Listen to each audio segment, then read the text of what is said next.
Hi friends, Pandian store serial இனி வரப்போகிற எபிசோட்ஸ்க்கான promo தான் இந்த வீடியோவில் பார்க்க போகிறோம். வாங்க ஃப்ரெண்ட்ஸ் பார்க்கலாம். இப்போது நாங்கள் போட்டதெல்லாம் தங்கம் அப்படின்னு புதிய ட்ராமாவை போடுறாங்க மயிலோடைய அம்மா பாக்யம். இதை கேட்ட உடனே எல்லாருமே பயங்கர அதிர்ச்சி. இதுக்கு மேலேயும் பொறுத்து போக முடியாது அப்படின்னு மீனா எல்லா உண்மைகளையும் சொல்லிடுறாங்க. விஷயத்தை கேள்விப்பட்ட உடனே எல்லாருமே அதிர்ச்சி ஆகுறாங்க. போலீஸுமே கேட்குறாங்க, என்னம்மா சொல்கிற நீ அப்படின்னு. ஆமாம் மேடம், இது எங்களுக்கு எப்போவோ தெரியும் அப்படின்னு சொல்கிறாங்க. அத்தை, நீங்களும் என்னை மன்னிச்சுடுங்க அப்படின்னு சொல்லும்போது நடந்த விஷயத்த நினச்சி எல்லாருமே ரொம்ப அதிர்ச்சி ஆகுறாங்க. என்னம்மா இப்படி ஒரு புதுசாக ஒரு குண்டை தூக்கி போடுற அப்படின்னு. மேடம், குடும்பத்துக்குள்ளே பிரச்சனை வந்துடக்கூடாது அப்படின்னு தான் நான் இவ்வளோ நாளாக இந்த விஷயத்தை யார்கிட்டையும் சொல்லாமல் இருந்தேன்.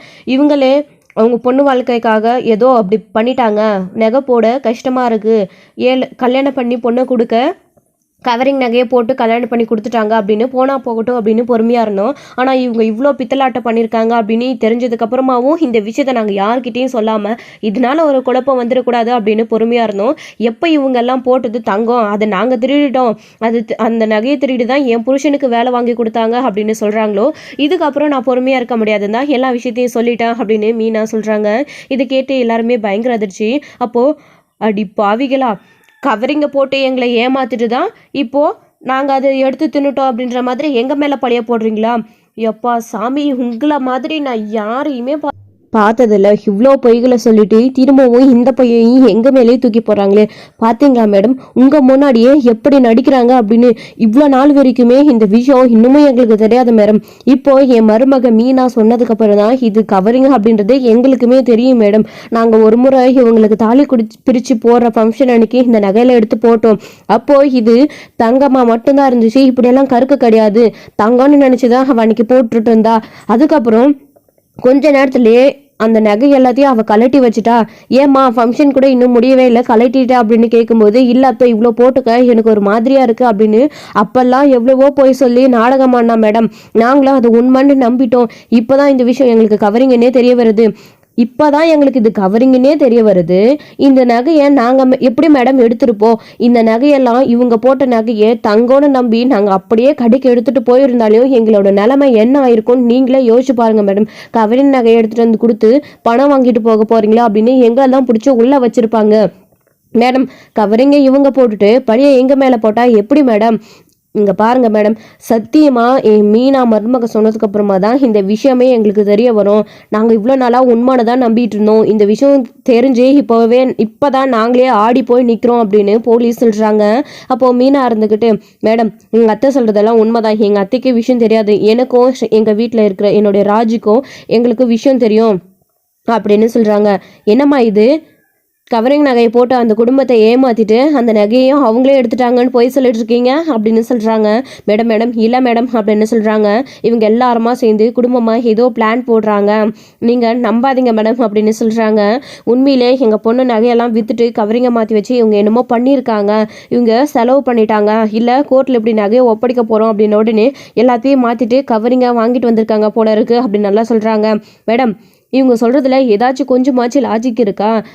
கோர்ட்டில் கேஸ் நடந்தது நேற்று முந்த நாள். இப்போது இன்றைக்கி நாங்கள் ஸ்டேஷனுக்கு வந்திருக்கோம். நேற்று அவங்க நகை வேணும் அப்படின்னு கேட்ட உடனே எப்படி மேடம் உடனே போய் மாற்றிட்டு எல்லாத்தையும் கவரிங்காக மாற்றிட்டு எடுத்துகிட்டு வர முடியும்? அப்படியே கவரிங்காக இருந்தாலும் இது எவ்வளோ நாள் நகையாக இருந்தால் கருக்கும் அப்படின்றத நீங்களே யோசிச்சு பாருங்கள். கவரிங்காக நாங்கள் இந்த மாதிரி வாங்கிட்டு வந்திருந்தா அது புத்தம் புதுசாக தங்க மாதிரி மின்னுக்கிட்டு தான் இருந்திருக்கும். இவங்க சொல்கிறதுல ஏதாச்சும் லாஜிக் இருக்கா மேடம்? இவங்க கல்யாணத்தப்போ போட்டப்போ இது தங்க மாதிரி பலன்னு இருந்துச்சு. இத்தனை வருஷம் கழிச்சு இப்போ இந்த நகையை எடுக்கும்போது இது இப்படி இருக்கு மேடம். ஏற்கனவே இதில் ஒரு சில நகைகள் கருத்து போயிடுச்சு. அது என்னுடைய தாலி பிரிச்சு கோக்கிற ஃபங்க்ஷன் அன்னைக்கே தெரியும். மயிலாக்கா அன்னைக்கு போட்டது பாதி நகையை மட்டும்தான். ஏதேதோ காரணம் சொல்லி அதை ஏமாத்திட்டு இருந்தாங்க. முதல்ல இது கவரிங்கன்னு அப்படின்னு அவங்களுக்கு தெரியும் அப்படின்றதுனால அவங்க அம்மா வீட்டுக்கு போகும்போது எல்லா நகையும் போட்டுட்டு போய் அங்கே கழட்டி வச்சிடலாம் அப்படின்னு தான் போனாங்க.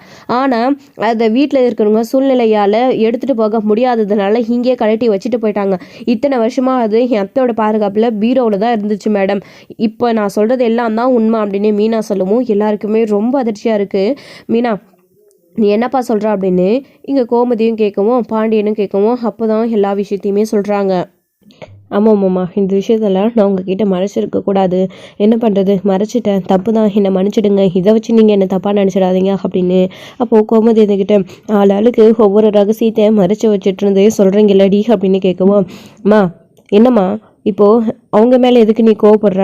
மீனா மேலே எந்த தப்பும் இல்லை. அவள் பண்ண தப்புக்காக இவங்களுக்கு விஷயம் தெரிஞ்சோம் அதை சொல்லாமல் இவங்க மறைச்சிருக்காங்க. அவள் நல்லா இருக்கணும்னு இவங்க இதை பண்ணியிருக்காங்க. ஆனால் அவங்களுக்கே இல்லை டாட்டா காட்டிட்டு போயிட்டா. அப்படி அந்த சூழ்நிலை யார் இருந்தாலும் இப்படி நடந்துப்பாங்க, விடுமா அப்படின்னு சரவணன் சொல்கிறாரு. அதுக்கப்புறம் என்னம்மா நீங்கள் பண்ணுற ஃப்ராடு தனத்தெல்லாம் நீங்கள் பண்ணிவிட்டு ஒவ்வொன்றா அந்த குடும்பத்து மேலே எல்லா பழியும் தூக்கி போட்டுட்ருக்கீங்க. இப்போ இந்த கவரிங்கு நகை எல்லாமே நீங்கள் போட்டது அப்படின்னு இவங்க சொல்கிறாங்க. உங்கள் பொண்ணுக்கு இந்த விஷயம் தெரியும்னு அவங்க சொல்கிறாங்க. உங்கள் பொண்ணை வர சொல்லுங்கள் அப்படின்னு சொல்கிறாங்க. மேடம் அவெல்லாம் எதுக்கு மேடம், நான் தான் சொல்கிறேன் அப்படின்னு. ஏம்மா நாங்கள் சொல்கிறது தாம்மா நீ கேட்கணும், நீ சொல்கிறத நான் கேட்க முடியாது அப்படின்னு போலீஸ் சொல்கிறாங்க. உங்கள் பொண்ணுக்கு ஃபோன் பண்ணுங்கம்மா அப்படின்னு சொல்கிறாங்க. அப்போது நான் ஃபோன் பண்ணி வர சொல்கிறேன் மேடம் அப்படின்னு வெளியில் போகிறாங்க. ஏம்மா ஃபோன் பண்ணுறதுக்கு கூடவா வெளில போவாங்க, இங்கே பண்ணுமா இல்லைன்னா ஃபோனை கொடுமா அப்படின்னு சொல்லிட்டு மேடம் வந்து ஃபோனை பிடுங்கிக்கிறாங்க. உங்கள் வீட்டில் ஃபோன் இருக்குல்ல, உங்கள் பொண்ணுக்கு ஃபோன் பண்ணி கொடுங்க அப்படின்னு சொல்லவும் அதுக்கப்புறம் ஃபோன் பண்ணி கொடுத்துட்றாங்க. ஃபோனை வாங்கிட்டு ஹலோ அம்மா என்னம்மா ஆச்சு, நகையெல்லாம் வாங்கிட்டு வந்துட்டியாம்மா, மாமா கிட்ட பேசுனியாம்மா, நான் அவர் கூட சேர்ந்து வாழ முடியுமா, மாமா என்னை எடுத்துக்கிட்டாரா அப்படின்னு மெயிலில் படப்படன்னு பேசிகிட்டே இருக்காங்க. ஏம்மா ஒரு நிமிஷம் அமைதியாக இருமா, நான் போலீஸ் பேசுகிறேன், போலீஸ் ஸ்டேஷனில் இருந்து அப்படின்னு சொல்லவும் மேடம் நீங்களா, என் அம்மா அப்படின்னு, உன் அம்மா இங்கே தாம்மா இருக்காங்க, நீ வீட்டில் தானே இருக்க, இப்போ உடனே கிளம்பி வா அப்படின்னு சொல்கிறாங்க. என்ன மேடம் என் மாமா என்னை வர சொன்னார் அப்படின்னு. ஆமாம்மா வர சொன்னார், நீ வா அப்படின்னு சொல்லிடுறாங்க. அப்படி சொன்னாதான் மயில் வருவாங்க அப்படின்னு சொல்லிட்டு ஃபோனை கட் பண்ணிடுறாங்க. அதுக்கப்புறம் என்ன மேடம் அவகிட்ட எதுக்கு வர சொல்கிறீங்கன்னு விஷயத்தையே சொல்லலாம் அப்படின்னு. ஏம்மா அவள் இங்கே தானே வர போகிறா, இங்கே வந்ததுக்கப்புறமா எல்லா விஷயத்தையும் நாங்கள் சொல்லிக்கிறோம், நீ அமைதியாக இருமா அப்படின்னு சொல்கிறாங்க. அப்போது இங்கே இவங்களுக்கு ரொம்ப பதற்றமாக இருக்குது. அவள் என்ன பண்ணுவான்னு தெரியலையே, ஏற்கனவே நம்ம பொய் சொன்னதுக்கு முடியவே முடியாதுன்னு பிடிவாதமாக ஆமாம் என்னை குடும்பம் பண்ணாங்க அப்படின்னு சொன்னால் அதுவும் நாம் வற்புறதுனால இப்போ வந்து என்ன சொல்ல போகிறான்னு தெரியலையே அப்படின்னு சொல்லிட்டு ரொம்ப பதற்றத்தோடு இருக்காங்க. அப்போ மயில் வராங்க. மயில் வந்த உடனே இவங்க எல்லாரையும் பார்த்து நின்றுட்டுருக்காங்க. மீனாவுக்கு அவ்வளோ கோபம் மயில் மேலே, அவங்க வீட்டாளுங்க மேலே கொஞ்சமாச்சும் மரியாதை இருந்துச்சு, அந்த மரியாதையும் அவங்களே கெடுத்துக்கிட்டாங்க. உண்மை நமக்கு தெரியும்னு தெரிஞ்சதுக்கு அப்புறமும் இது தங்க தான் அப்படின்னு போய் சொல்கிறாங்களே வாய்க்கு உசாம அப்படின்னு மீனா அவ்வளோ கோவத்தோடு இருக்காங்க. அப்போது இங்கே மயில வந்து ஏமா இங்கே ஒரு பிரச்சனை நடந்துகிட்ருக்கு, உனக்கு நான் அது என்னன்னு சொல்கிறேன், நீ அதுக்கு கரெக்டாக உண்மையை பதில் சொல்லணும் அப்படின்னு சொல்கிறாங்க. என்ன மேடம் என்னாச்சு, என்ன பிரச்சனை அப்படின்னு. ஏமா உனக்கு போட்ட நகையை உங்கள் அம்மா வாங்கிட்டு போக வந்தாங்க, அப்போது அது கவரிங் அப்படின்னு சொல்லிட்டு உங்கள் அம்மா சொல்கிறாங்க. நாங்கள் போட்டது தங்க தான் அப்படின்னு சொல்லிட்டு உங்கள் அம்மா சொல்கிறாங்க. இதில் எதுமா உண்மை போய் எனக்கு ரொம்ப கன்ஃபியூஷனாக இருக்குது அப்படின்னு சொல்கிறாங்க. நீ இப்போ இங்கே உங்கள் அம்மா சொல்கிறது உண்மையா இல்லை அவங்க சொல்கிறது உண்மையானு நீ சொல்லணும், உனக்கு இந்த விஷயம் தெரியும் அப்படின்னு அவங்க சொல்கிறாங்க, உண்மையாமா அப்படின்னு கேட்கவும் என்னக்கா அமைதியவே திருன்னு முடிச்சுட்ருக்கீங்க, தாலி பிரித்து கோக்கிற ஃபங்க்ஷன் அன்னைக்கு இதெல்லாம் கவரிங்கன்னு எனக்கும் ராஜுக்கும் தெரியுன்றது உங்களுக்கும் தெரியும் உங்கள் அம்மாவுக்கும் தெரியும், அப்படி இருந்தும் எப்படிக்கா உங்கள் அம்மா வாய்க்கு சாம இங்கே வந்து தங்கத்தை எல்லாத்தையும் கவரிங்கை மாற்றி கொண்டு வந்துட்டோம் அப்படின்னு பேசுகிறாங்க. இப்போ நீங்கள் மனசறிஞ்சு உண்மையை சொல்லலை, அப்புறம் இங்கே நடக்கிற விஷயமே வேற மாதிரி இருக்கும்க்கா அப்படின்னு மீனா சொல்றாங்க. மயில திருன்னு பயப்படுறாங்க. இந்த அம்மா எதுக்கு இப்படி சொல்லணும், அதான் மீனாவுக்கும் ராஜுக்கும் விஷயம் தெரியும்னு தெரியும்ல, இங்க வந்து பேசாம அந்த கவரிங் நகையை வாங்கிட்டு வீட்டுக்கு பிரச்சனையோட இந்த விஷயம் தெரியாம வீட்டுக்கு வந்திருக்கணும். அப்படி பண்ணியிருந்தா யாருக்கும் எந்த பிரச்சனையும் வந்திருக்காது. தேவையில்லாம தங்கத்தை இப்படி கவரிங்கா மாத்திட்டாங்கன்னு எதுக்கு இந்த அம்மா சொல்லிட்டு இருக்கு அப்படின்னு மயில யோசிக்கிறாங்க. போலீஸ் இருந்துக்கிட்டு என்னம்மா கேட்ட கேள்விக்கு பதில் சொல்லாம என்னமோ யோசிச்சுட்டே நின்றுட்டு இருக்க, அப்போ அந்த பொண்ணு சொல்றது உண்மையா அப்படின்னு கேட்கவும் இங்க திருன்னு முழிக்கிறாங்க. மேடம் அப்படியெல்லாம் இல்லை மேடம், அவள் யோசிக்கிறா, நாம் எங்கே ஆமான்னு சொல்லிட்டா அதுக்கப்புறம் வந்து நம்ம வந்து அவரு கூட சேர்ந்து வாழ முடியாது, அவர் ஏற்றுக்க மாட்டார் அப்படின்னு பயத்தில் முழிக்கிறா மேடம் அப்படின்னு சொல்கிறாங்க. ஏம்மா உங்கள் பொண்ணு என்ன சின்ன குழந்தையா, கல்யாணம் இவ்வளோ நாள் அவர் கூட வாழ்ந்துருக்கு, என்னமோ உங்கள் பொண்ணுக்கு நீங்கள் சொல்லிக் கொடுக்குற மாதிரி சொல்லிட்டு இருக்கீங்க, அவங்களுக்கு பேச வரும்ல, அவங்க எதுவாக இருந்தாலும் பேசட்டும், நீங்கள் கொஞ்சம் நேரம் அமைதியாக இருந்துருங்க அப்படின்னு சொல்கிறாங்க. ஏன்னா ஒரு கட்டத்துக்கு மேலே போலீஸ்க்கே அவங்க மேலே கோபம் வருது, மாற்றி மாற்றி பேசுகிறாங்க.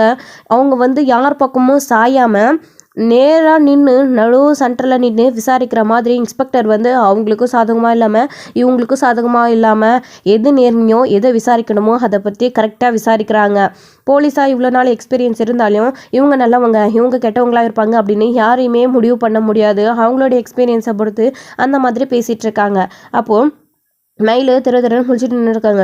ஏம்மா இப்போ பதில் சொல்ல போறியா இல்லையா அப்படின்னு போலீஸ் கோவமாக பேசுகிறாங்க.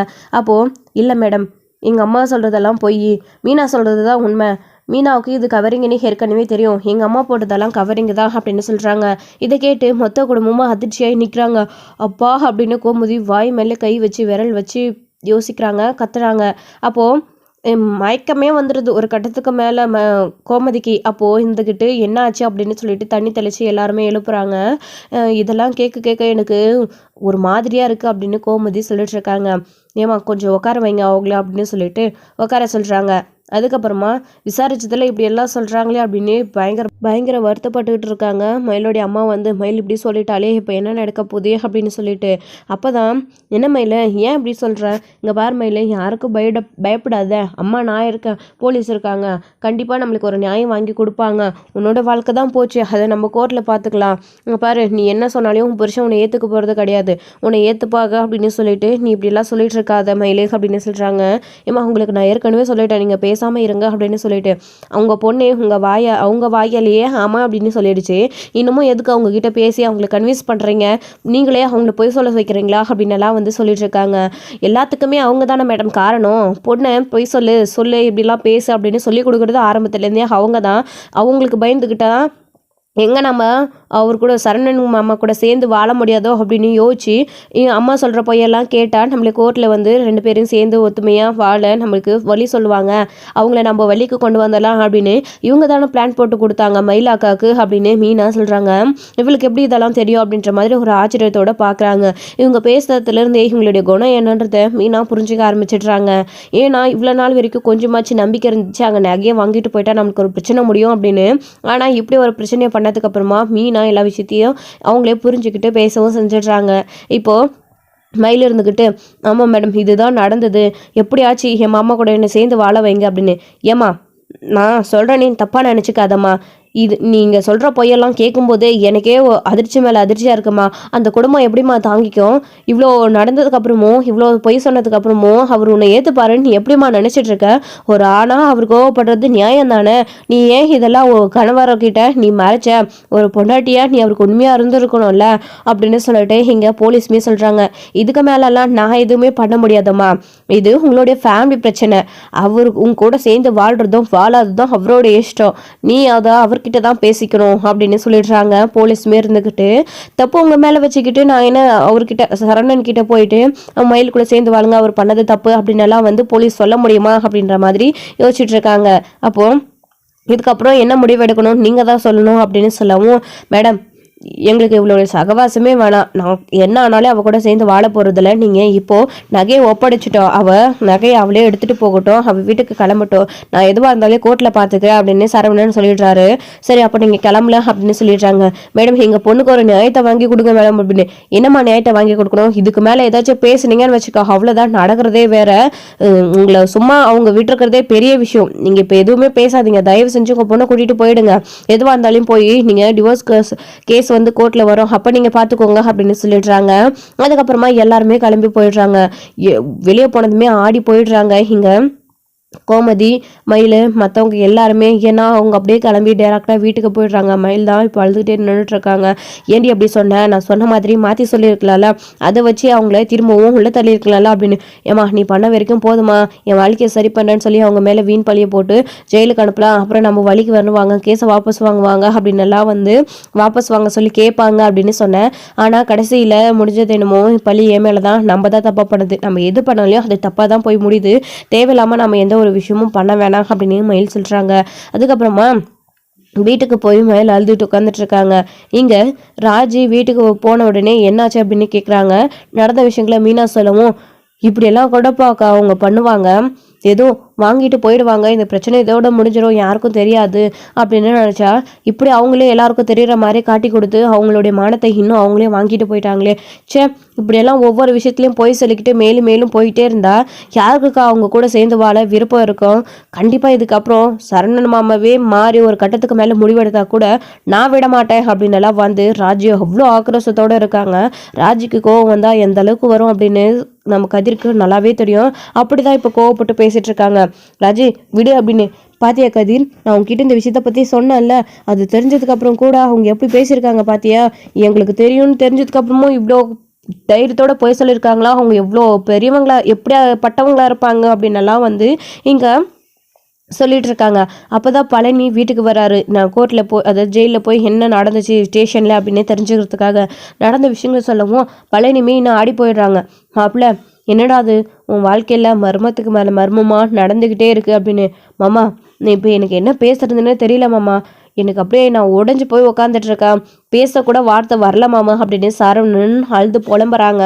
அப்போ தான் இங்கே கவலைப்படாதீங்க எல்லாம் சரியாக போயிடும் அப்படின்னு பேசிகிட்டு இருக்கவும் இவங்க எல்லாருக்கிட்டையும் பேசி முடிச்சதுக்கப்புறமா கோமதியும் வந்து பழனிக்கிட்ட புலம்புறாங்க. இப்படி ஆயிடுச்சடா அவனோட வாழ்க்கை, நான் யாருக்கு என்ன துரோகம் பண்ணேன் அப்படின்னு எல்லாம் வந்து அழுத்ததுக்கப்புறமா பழனி அந்த வீட்டுக்கு போகிறாங்க.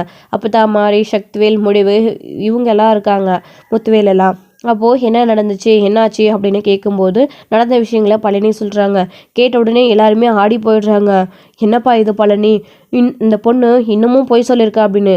ஆமாம் அப்பத்தா, என்ன எனக்கு சொல்கிறதுனே தெரியல அப்படின்னு சொல்லிட்டு, ஆமாம் அத்தா மொத்த குடும்பமாக சேர்ந்து எல்லாரையும் ஏமாத்திருக்காங்க, போட்டது அம்புட்டு நகையும் கவரிங்கு தங்கம்னு போய் சொல்லியிருக்காங்க. இப்போ போலீஸ் ஸ்டேஷனில் போய் அதை வச்சு ஒரு ட்ராமா பண்ணலாம், மச்சான் குடும்பத்தை திரும்பவும் ஜெயிலுக்கு அம்பலான்னு சொல்லியிருக்கு போல இருக்குது. இந்த விஷயம் நல்ல வேலை மீனாவுக்கும் முன்னாடியே தெரிஞ்சிருக்கு. மீனாவுக்கு மட்டும் இல்லை, ராஜுக்கு இந்த விஷயம் தெரிஞ்சிருக்கு. அவங்க போலீஸ் ஸ்டேஷனில் போய் சொல்லியிருக்காங்க. அந்த பொண்ணு மயில் பிள்ளையை கூப்பிட்டு கேட்டதுக்கு அந்த பொண்ணு ஆமான்னு சொல்லிட்டு இருக்கு. எப்படியோ அந்த மயில் பொண்ணு பண்ணத்திலே உருப்படியான விஷயம் அது ஒன்று மட்டும்தான். அந்த பொண்ணு மட்டும் இல்லை இது தங்கம் தான் அப்படின்னு சொல்லியிருந்துச்சுன்னா பிரச்சனை எங்கே போய் முடிஞ்சிருக்குன்னே தெரியாது அப்படின்னு பழனி சொல்லிட்டு இருக்கவும், பிரச்சனை பண்ணிடுவாங்களா அவங்க, அம்புட்டு நகையும் கவரிங்காக போட்டுட்டு யார் மேலே பழி தூக்கி போட பார்க்குறாங்க, விட்டுருவேன் நான் அப்படின்ற மாதிரி சக்திவேலும் முத்துவேலும் 2 பேரும் பேசிகிட்டு இருக்காங்க. என்னென்ன இது, இந்த குடும்பம் கேவலமான குடும்பம்னு பார்த்தா இவ்வளோ கேவலமாக தரங்கெட்டு போயிருக்கு அப்படின்னு கேட்குறாங்க. என்ன பண்ணுறது சக்தி அப்படின்னு முத்துவேல் சக்திவேலும் பேசிகிட்டு இருக்காங்க. அந்த குடும்பம் மட்டும் அப்படி ஏதாச்சும் பண்ணியிருந்துச்சுன்னா அதுக்கப்புறம் இந்த சக்திவேலும் முத்துவேலும் யாருன்றத அவங்க பார்த்துருப்பாங்க அப்படின்னு சொல்கிறாரு முத்துவேல். கரெக்டாக சொன்னீங்க அப்படின்னு. குமரவேல் கூட இந்த விஷயத்த நினச்சி ஆடி போய் நிற்கிறாரு. பாவம் இல்லை அந்த சரவண பையன், அவன் வாழ்க்கையில் என்ன நடக்குதுன்னே தெரியாமல் இந்த அளவுக்கு அவன் கஷ்டத்தோடு இருந்துகிட்ருக்கான் இவ்வளோ நாளாக. இப்போது ஒவ்வொரு விஷயமும் அவன் வாழ்க்கையில் இப்படியெல்லாம் நடந்திருக்குன்னு தெரிகிறப்போ ரொம்ப உடஞ்சி போய் உட்காந்துருப்பா அப்படின்ற மாதிரி பேசுகிறாங்க. குமரவேலுமே கரெக்டாக சொன்னப்பா அப்படின்னு அப்பத்தாவுமே சொல்லிட்டு இருக்காங்க. ஸோ எல்லாருமே இதை பற்றி தான் பேசிகிட்டு இருக்காங்க. அடுத்து வந்து மயில் வந்து இங்கே வந்து வரலாம் அப்படின்னு சொல்லிட்டு வர்றதுக்காக யோசிக்கிறாங்க. அப்போ வேண்டாண்டி நீ சொல்கிற வரைக்கும் சொல்லிட்டு இப்போ அங்கே போய் நின்னா கண்டிப்பாக உன் புருஷனும் உன் மாமியார் மாமனாரும் உன்னை துரத்தி அடிப்பாங்க அப்படின்னு. பரவாயில்லம்மா நான் ஏதாச்சும் பண்ணி கூட நான் அங்கே போய் இருக்கிறேன், இங்கே இருந்தால் நீ சொல்கிறதெல்லாம் கேட்டு அப்புறம் நான் சும்மா தான் இருந்திருக்கணும், வெட்டியாக வாழை வெட்டியாக தான் இங்கே இருக்கணும் அப்படின்லாம் வந்து மயில் பேசிகிட்டு இருக்காங்க. ஸோ இதோட இந்த எபிசோட் வந்து முடிச்சிருக்காங்க. அடுத்தடுத்த எபிசோடில் என்ன நடக்க போகுது, அடுத்து வந்து என்ன முடிவு எடுக்க போகிறாங்க அப்படின்றத வெயிட் பண்ண நெக்ஸ்ட் வீடியோவில் பார்க்கலாம். Friends thank you. இந்த வீடியோ பிடிச்சிருந்தா ஒரு லைக் பண்ணுங்கள், ஷேர் பண்ணுங்கள், கமெண்ட் பண்ணுங்கள்.